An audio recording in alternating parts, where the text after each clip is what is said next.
திருச்சிற்றம்பலம். இன்றைய தினம் இந்த பிரம்மோற்சவ விழாவிலே வரக்கூடிய 24 ஞாயிற்றுக்கிழமை அன்று பௌர்ணமி தினத்திலே சிவபார்வதி திருக்கல்யாணமானது அந்த வைபவம் சீரும் சிறப்புமாக நடைபெற உள்ளது. இந்த திருக்கல்யாணம் இறைவனுக்கு எப்படி வந்தது என்பதையெல்லாம் நாம் ஒருவாறு தெரிந்து கொள்ள வேண்டும். கைலாயத்திலே இருக்கக்கூடிய சிவபெருமான்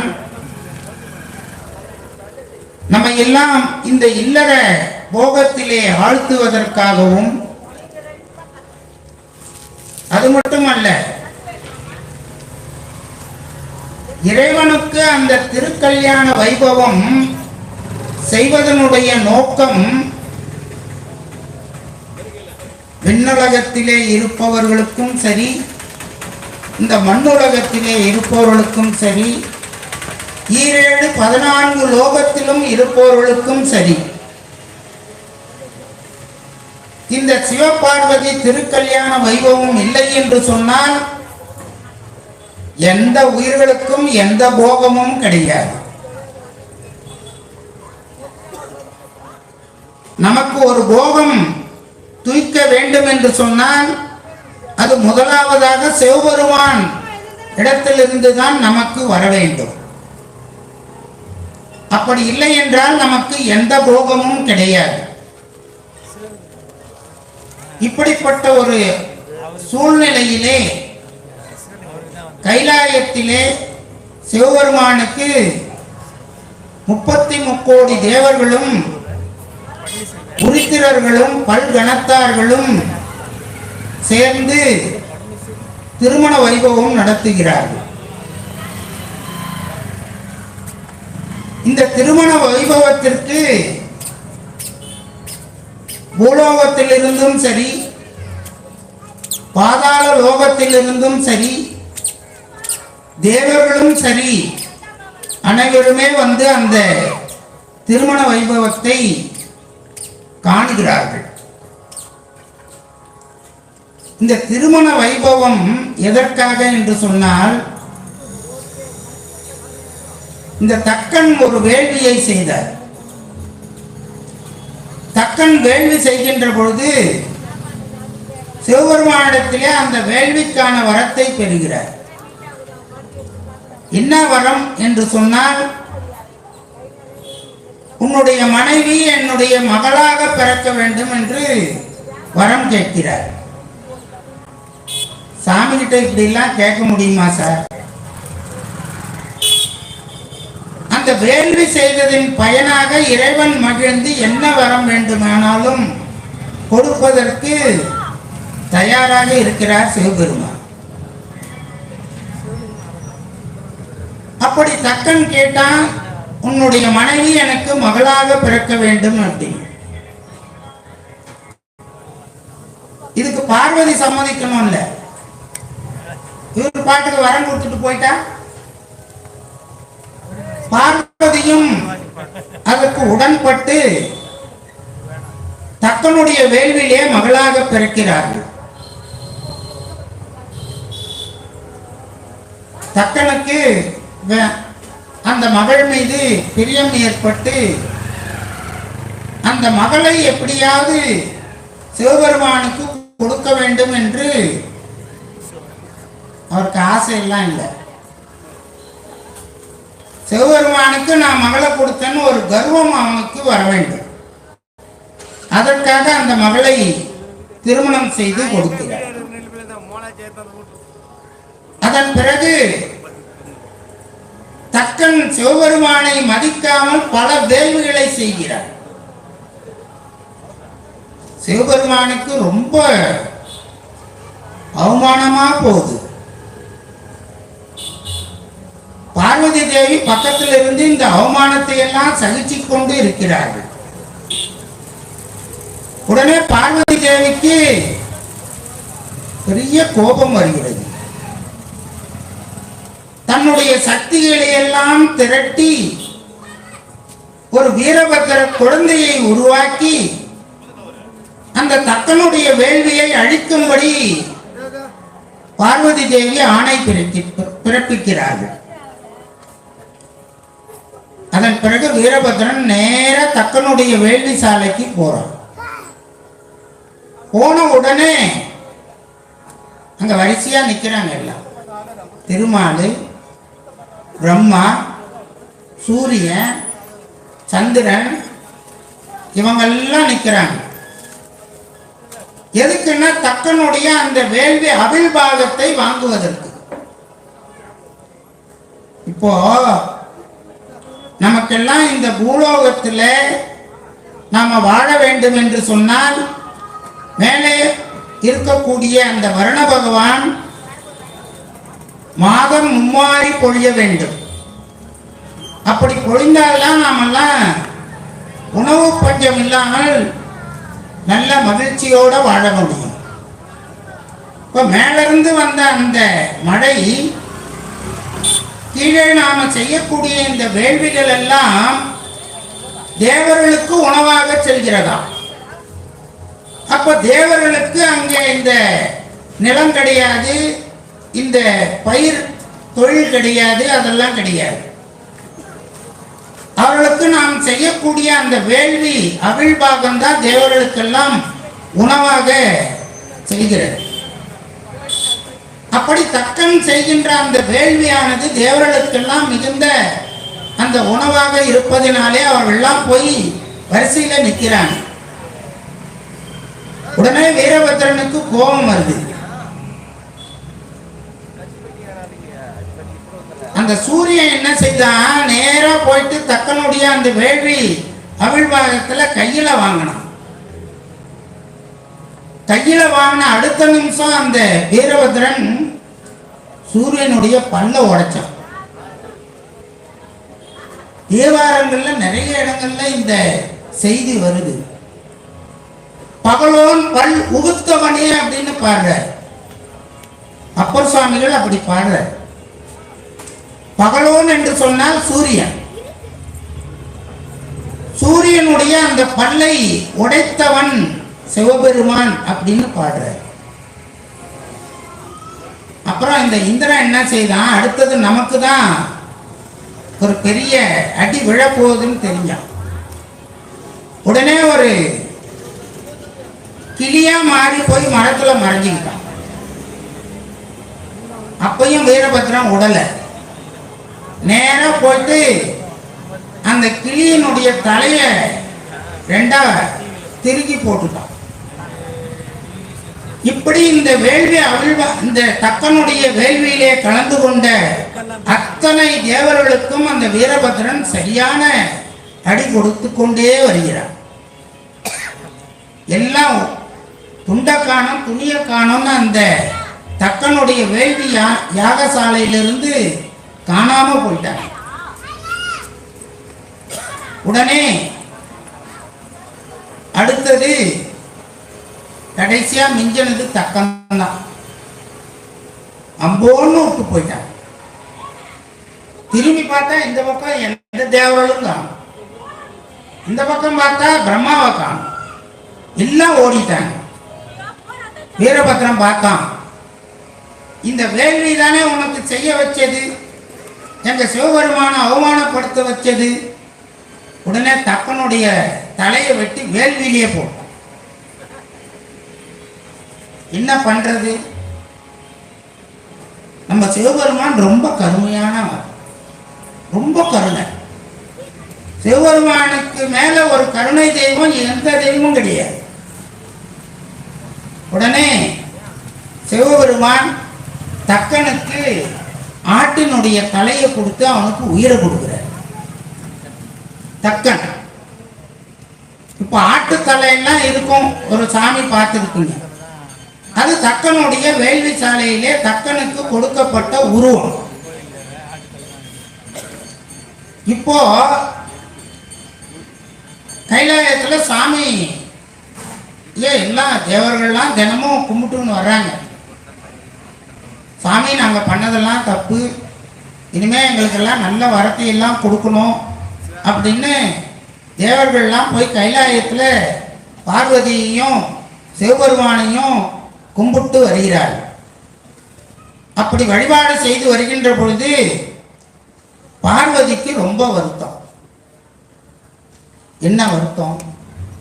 இந்த தக்கனாலே நமக்கு உடம்பு கிடைத்தது, அந்த உடம்பினாலே நாம் சிவபெருமானிடத்திலே வாழ்ந்து கொண்டிருக்கிறோமே, இந்த தக்கனால் கிடைத்த உடம்பு நமக்கு தேவையில்லை அப்படின்னு சிவபெருமானிடத்திலே ஒரு முறையீடு செய்கிறார். அப்ப சிவபெருமான் இந்த உயிர்கள் இந்த அறநெறியை பின்பற்ற வேண்டும் என்று நீ கேட்ட இந்த வரத்தை நான் தர்றேன் அப்படின்னு சொல்லிட்டு பார்வதி தேவிய இமயமலையிலே இருக்கக்கூடிய மலையரசனுக்கு மகளாக பிறக்கும்படி ஆணை பிறப்பிக்கிறார். அப்ப பார்வதி என்ன ஆகுது? இமயமலையில் இருக்கக்கூடிய மலையரசனுக்கு மகளாக வளர்ந்து கொண்டு வருகிறார்கள். அதெல்லாம் பெரிய சரித்திரம். எனக்கு இன்னும் நேரம் கம்மியாக தான் இருக்கு. கந்த புராணத்தில் இதனுடைய செய்திகள்லாம் மிக விரிவாக நமக்கு கச்சியப்ப சிவாச்சாரிய அவர்கள் நமக்கு சொல்லுகிறார். அப்போ சாமி என்ன பண்ணுவாரு? பார்வதி தேவி அங்க இமயமலையில தவம் பண்ணுறதுக்காக ஒரு தவச்சாலை அமைச்சு அங்க போய் தவம் பண்ணிட்டு இருக்கிறாங்க. சிவபெருமான் என்ன பண்ணாரு? இந்த முனிவர்களை எல்லாம் கூப்பிட்டு கிளாஸ் எடுத்துட்டு இருக்காரு. இந்த முனிவர்களுக்கெல்லாம் இந்த ஆகம செய்திகளை உபதேசம் பண்ணிட்டு இருக்கிறார். நமக்கெல்லாம் உபதேசம் பண்ணா என்ன செய்யணும்? ஒரு குருநாதர் வந்து உட்காரணும், அவர் வாயில பேசணும், அதை நம்ம காதால கேட்கணும். அதில் நமக்கு கொஞ்சம் புரியும், கொஞ்சம் புரியாமல் போகும். புரிஞ்ச வரைக்கும் லாபம்னு நாம வச்சுக்க வேண்டியதுதான். இந்த முனிவர்கள் எல்லாம் இறைவனுடைய அந்த மோன நிலையிலே தவம் செய்கிறார்களாம். அப்போ சாமி அவர்களுக்கு அந்த ஆகமத்தை உபதேசம் பண்றார். எப்படி உபதேசம் பண்றாருன்னா, அமைதியா இருந்து ஒரே ஒரு காட்சி மட்டும் கொடுக்கிறார். அந்த சின்முத்திரை என்று சொல்லக்கூடிய அந்த காட்சியை மட்டும் அவருக்கு கொடுக்கிறார். அவங்க அந்த ஆகமத்தை எல்லாம் அவர்கள் ஒரு அளவு புரிந்து கொண்டு வருகிறார்கள். இதுக்கு நடுவுல என்ன ஆகுதுன்னா, இவர் பாட்டுக்கு முனிவர்களுக்கெல்லாம் உபதேசம் பண்ணிட்டு இருக்கிறார். ஒரு பக்கம் பார்த்தீங்கன்னா இந்த சூரபன்மன் என்ன செய்யறான்? ஒரு பெரிய வேள்வி செய்து இந்திரலோகத்தையும் அந்த சத்திய லோகத்தையும் அடிச்சு நொறுக்கி எல்லாரையும் தும்சம் பண்ணி எல்லா தேவரையும் கொண்டு போயிட்டு சிறையில வச்சுக்கிட்டான். ஏன் வச்சான்? சாமி தண்டனை கொடுக்கணும், தக்கன் வேள்வியில கலந்து விட்டவங்கள எல்லாம். அதனால அவங்களை எல்லாம் கொண்டு போயிட்டு சிறையில வச்சுக்கிட்டான் சூரபத்மன். இப்போ அந்த தேவர்களை எல்லாம் வெளியில கொண்டு வரணும். சாமி யோக நிலையில இருக்கிறாரு. பார்வதி போய் இமயமலையில தவம் செய்து கொண்டிருக்கிறார்கள். இப்போ இவங்க ரெண்டு பேரையும் சேர்த்து வைக்கணும். திருமால் நினைச்சாரு நேரா ஒரு அவனுடைய பையன் அவரை போயிட்டு நீ எப்படியாவது தவத்தை கலைக்கணும் அப்படின்னு அந்த காமதேவனை கைலாயத்துக்கு அனுப்பி அந்த காம பானத்தை இறைவன் மீது செலுத்தும்படியாக சொல்லுகிறார். திருமாலுக்கு ஒரு ஐடியா வருது. அப்பதான் என்ன செய்யறாரு? அந்த காம பானத்தை சிவபெருமான் மீது ஏவுகின்ற பொழுது சிவபெருமானுடைய நெற்றிக் கண்ணினாலே அந்த காமதேவன் எரிந்து சாம்பலாகிறான். அது முன்னாடியே தெரியும், தெரிஞ்சும் சொல்றான், ஏன்பா இந்த பரீட்சையில கொண்டு போய் என்ன நிக்க வைக்கிறியே, நான் சாம்பலா போயிடுவனே எரிச்சாருன்னா. இல்லை இல்லை அதெல்லாம் நாங்கள் பார்த்துக்குறோம் அப்படின்னா. சாம்பலானவன சாம்பலை தான் பார்த்தாங்க, அவனை பார்க்கல. அடுத்தது நிறைய நாள் அங்க போய் கைலாயத்துல எல்லாம் காத்துட்டு இருக்கிறாங்க.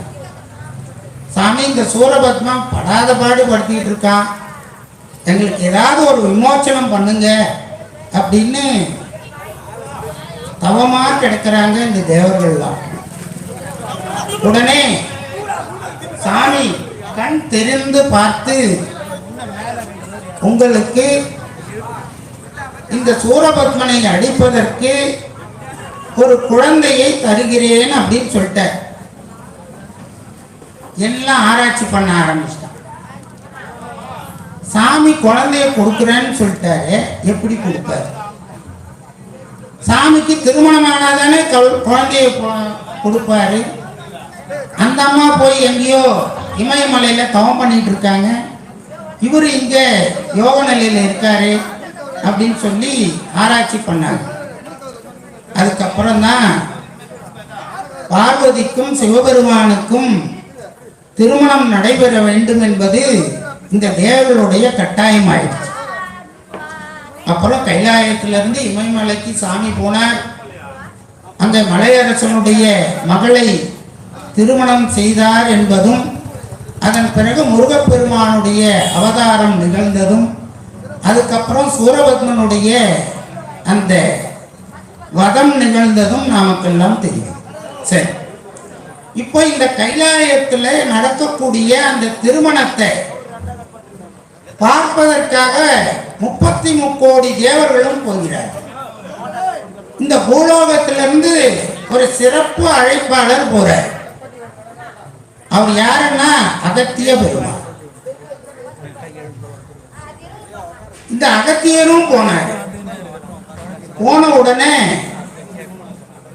அங்க வட திசையிலே இருக்கக்கூடிய கைலாயம் அப்படியே ஒரு பக்கம் இறங்கி போயிடுச்சு. தென் பக்கமாக இருக்கக்கூடிய நம்ம பக்கம்லாம் மேல போயிடுச்சு. தராசு தட்டுல எடக்கல் வச்சா கீழே போகும், அதுக்கு சமமான பொருள் வச்சாதான் சமமாகும். இந்த பூமி வடபக்கம் தாழ்ந்தும் தென் பக்கம் உயர்ந்தும் இப்படி அந்த பக்கம் எல்லா ஜீவராசிகளும் போயிடுச்சு கைலாயத்து. எல்லாம் வீடு காலி, ஒன்றும் கிடையாது, இங்க வெயிட்டே கிடையாது. தென் திசை ஒண்ணுமே இல்லாத ஒரு இடமாக ஆயிப்போச்சு. உடனே சிவபெருமான் சொன்னாரு, சாமி இந்த மாதிரி அன்பேலன்ஸ்ல இருக்கே இந்த பூமி, இதை எப்படியாவது கொஞ்சம் பேலன்ஸ் பண்ணுங்களேன் அப்படின்னு கேட்டாங்க. உடனே நம்ம அகத்தியரை கூப்பிட்டு, நீங்க தென் திசைக்கு போங்க, இதை நான் சமன் பண்றேன் அப்படின்னு சொன்னார். அப்ப அகத்தியர் கேட்டாரு, எல்லாருக்கும் திருமண காட்சி கிடைக்குது, நான் மட்டும் உங்க திருமண காட்சி கிடைக்காம நான் தென் திசைக்கு போறேனே, நான் எப்ப மறுபடியும் உங்க திருமண கோலத்தை காண்கிறது அப்படின்னு ரொம்ப வருத்தப்பட்டு கெஞ்சினார். உடனே சாமி சொன்னாரு, நீ போய்க்கினே இரு, உனக்கு எங்க திருமண காட்சி கிடைக்கலையேன்னு வருத்தப்படுறியோ அந்த இடத்துல நான் உனக்கு திருமண காட்சியை காட்டுறேன் அப்படின்னு சொன்னார். அப்ப அகத்தியர் பெருமான் என்ன செய்யறாரு, கைலாயத்திலிருந்து தென் திசைக்கு வர்றார், பொதிகை மலைக்கு வர்றார். பொதிகை மலைக்கு வருகின்ற பொழுது அங்கே ஒரு அகத்தியான் பள்ளி என்ற ஒரு ஊர் இன்னைக்கு இருக்குது. கூகுள் மேப்ல போட்டு பார்த்தீங்கன்னா அந்த ஊருக்கு போற வழியெல்லாம் உங்களுக்கு தெரியும்.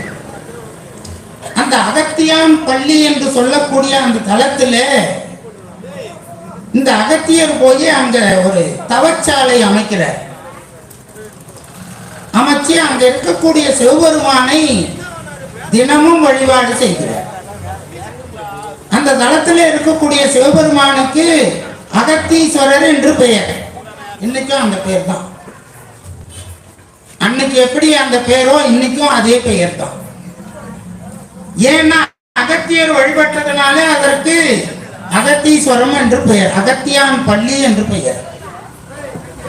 அந்த தளத்தில் நீண்ட நாள் அந்த வழிபாடு பண்ணதுனாலே சிவபெருமான் மனம் இறங்கி அவரை திருமறைக்காடு என்று சொல்லக்கூடிய ஒரு அற்புதமான தலத்திற்கு வர வைத்து அங்கே திருமண காட்சி கோலத்தை கொடுத்தார் என்பதுதான் இந்த திருமணத்தினுடைய சிறப்பு. நமக்கெல்லாம் எப்படி கிடைக்கும் அப்படின்னு வருத்தப்படாது. ஞாயிற்றுக்கிழமை 24ஆம் தேதி பௌர்ணமி தினத்திலே இதே மேடையில் சிவபெருமானுக்கும் பார்வதி தேவிக்கும் நிச்சயமான ஒரு திருமணம் நடைபெறும். அங்க அகத்தியருக்கு காட்டிய அந்த காட்சியை பெருமான் இங்கே நமக்கெல்லாம் காட்டுவதற்கு தயாராக இருக்கிறார். அப்போ அந்த தலத்தில் அகத்தியான் பள்ளி என்று சொல்லக்கூடிய அந்த தலத்தில் திருஞான சம்பந்த பெருமான் ஒரு அற்புதமான பாடலை எல்லாம் பாடி வருகிறார். அதெல்லாம் பாடுவதற்கு இங்கே நேரம் இல்லை. வாய்ப்பு கிடைக்கும் பொழுது நான் நிச்சயமாக அதெல்லாம் பாடுவேன். அதே போல திருமறைக்காடு என்று சொல்லக்கூடிய அந்த தலத்தில் ஒரு செய்தியை மட்டும் சொல்லி இந்த வழிபாட்டை நான் நிறைவு செய்து கொள்ளுவோம். இந்த வேதங்கள் எல்லாம் வழிபாடு செய்ததா? ருக்வேதம், எதிர்வேதம், சாமவேதம், அதர்வண வேதம், இந்த 4 வேதங்களும் 4 அந்தணர்களாக அந்த திருமறைக்காட்டிலே சிவபெருமானை வழிபாடு செய்ததார். அப்படி வழிபாடு செய்கின்ற பொழுது இந்த கலியுகம் ஆரம்பிச்சிருச்சு. இதுக்கு மேல நமக்கு இந்த உலகத்துல, நமக்கு இந்த பூலோகத்துல வேலை இல்லை. அந்த 4 வேதங்களும் நாம இங்க இருக்கக்கூடாதுன்னு சொல்லி அந்த சாமியை பத்திரமா தாழ்பால் போட்டு பூட்டிட்டு அவங்கெல்லாம் மேலே கைலாயம் போயிட்டாங்க. அதுக்கப்புறம் ஞானசம்பந்தர் அப்புறம்லாம் அந்த தலத்துக்கு வர்றாங்க. வேதங்களினாலே சாத்தப்பட்ட அந்த கதவு திறக்க முடியல. எது வரைக்கும் திறக்க முடியல? திருஞான சம்பந்த பெருமானும் அப்பர் சுவாமிகளும் அந்த தலத்திற்கு வருகின்ற வரைக்கும் அந்த கதவு சாத்தப்பட்டே இருக்கிறது, திறக்கப்படவில்லை. அப்ப யார் திறப்பது அந்த கதவை? வேதங்கள் தான் திறக்கணும். அதுக்கு சாவி அவங்க வச்சிட்டு இருக்காங்க. நம்மெல்லாம் வீட்டை பூட்டிட்டு போட்டா சாவி இல்லைன்னா யாரு திறப்பா? வீட்டு ஓனர் தான் திறக்கணும். ஆனா இந்த தமிழ் செய்த தவம், இந்த திருமுறை செய்த தவம், இந்த 2 அடியார்களும் அந்த கதவை தமிழ் திருமுறைகளை பாடி திறக்க செய்தார்கள். தமிழ் திருமுறையை பாடி அடைக்க செய்தார்கள். இப்படிப்பட்ட சிறப்பு வாய்ந்த தலம் அந்த திருமறைக்காடு என்கின்ற தலம். இந்த தலத்துல தான் அகத்தியருக்கு திருமண கோலத்தை காட்டிய தலம் என்று அருளாளர்கள் நமக்கெல்லாம் சொல்லுகிறார். இப்படிப்பட்ட ஒரு அற்புதமான பிரம்மோற்சவ விழாவிலே வரக்கூடிய அந்த திருமண வைபவத்திற்காக ஒரு சில செய்திகளை உங்களோடு பகிர்ந்து கொண்டோம்.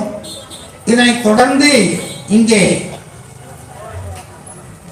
இசை வல்லுநர்கள்லாம் வந்திருக்காங்க. ஐயா மேகநாதன் ஐயா, இவங்கெல்லாம் இசை வாசித்து நாமெல்லாம் பாடினோம்னா ரொம்ப அருமையா இருக்கும். அதற்காக நம்முடைய பன்னிசை வேந்தர் ஐயா ஆலய ஓதுவார் சிவலிங்கம் ஐயா அவர்கள் இங்கு தயார் நிலையிலே இருப்பதனாலே எங்களுக்கு கொடுக்கப்பட்ட இந்த வழிபாட்டு நேரத்தை முடித்துக்கொண்டு ஐயாவுக்கு இந்த மேடையை நாங்கள் ஒப்படைக்க தயாராக இருக்கிறோம்.